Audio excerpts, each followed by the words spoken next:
नमस्कार मित्रांनो, मी आहे श्रीधर आणि पुन्हा एकदा आपल्या यूट्यूब चॅनलवर जी के जोके यावर तुम्ही सर्वांचं स्वागत करत आहे.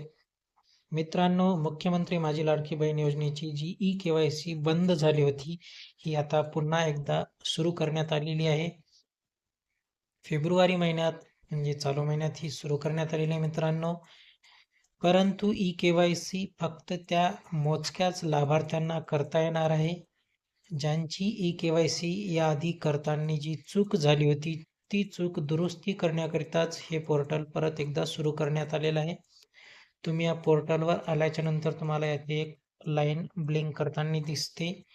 या ठिकाणी तुम्ही पाहू शकता एक लाईन दिलेली आहे. ही ई-के-वाय-सीची संधी फक्त त्याच लाभार्थ्यांना आहे, ज्यांच्याकडून ई-के-वाय-सी करताना चुकीचे पर्याय निवडण्यात आले होते.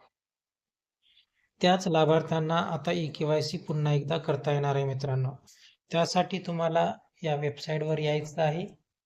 त्या लिंकवर क्लिक केल्याच्या नंतर तुमचा लाभार्थ्याचा आधार क्रमांक टाकून कॅप्चा टाकून घ्यायचा आहे आणि खाली सहमत आहे यावर क्लिक करून ओ-टी-पी घ्यायचा आहे. परंतु मित्रांनो, जर तुम्ही या यादीतून वगळण्यात आलेले असाल तर तुमची ई-के-वाय-सी ही होणार नाही. वगळण्यात आलेले असाल तर तुमची कायमची जी योजना ही बंद झालेली असू शकते मित्रांनो. त्यासाठी कसा मेसेज येत आहे तो मेसेज देखील मी तुम्हाला दाखवत आहे.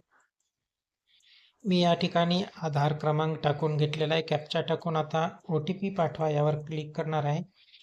तुम्ही पाहू शकता मित्रांनो, या ठिकाणी एक मेसेज येत आहे. हा आधार क्रमांक ई-के-वाय-सी दुरुस्तीच्या यादीत नाही, म्हणजेच या आधार क्रमांकाची जी लाभार्थी आहे ती लाभार्थी आता कायमची या योजनेमधून काढून टाकण्यात आलेली आहे. यासाठी सध्या तरी कोणताच पर्याय या ठिकाणी उपलब्ध नाही मित्रांनो. जर तुम्ही देखील परत ई-के-वाय-सी करताना किंवा ई-के-वाय-सी दुरुस्त करताना हा जर मेसेज तुम्हाला आलेला असेल तर तुमची ई-के-वाय-सी ही होणार नाही. हे आता निश्चित तुम्ही समजून घ्यायचं आहे मित्रांनो. या ठिकाणी व्हिडिओ थांबत आहे. व्हिडिओ कसा वाटला नक्की कमेंट करून सांगा. जय हिंद, जय महाराष्ट्र.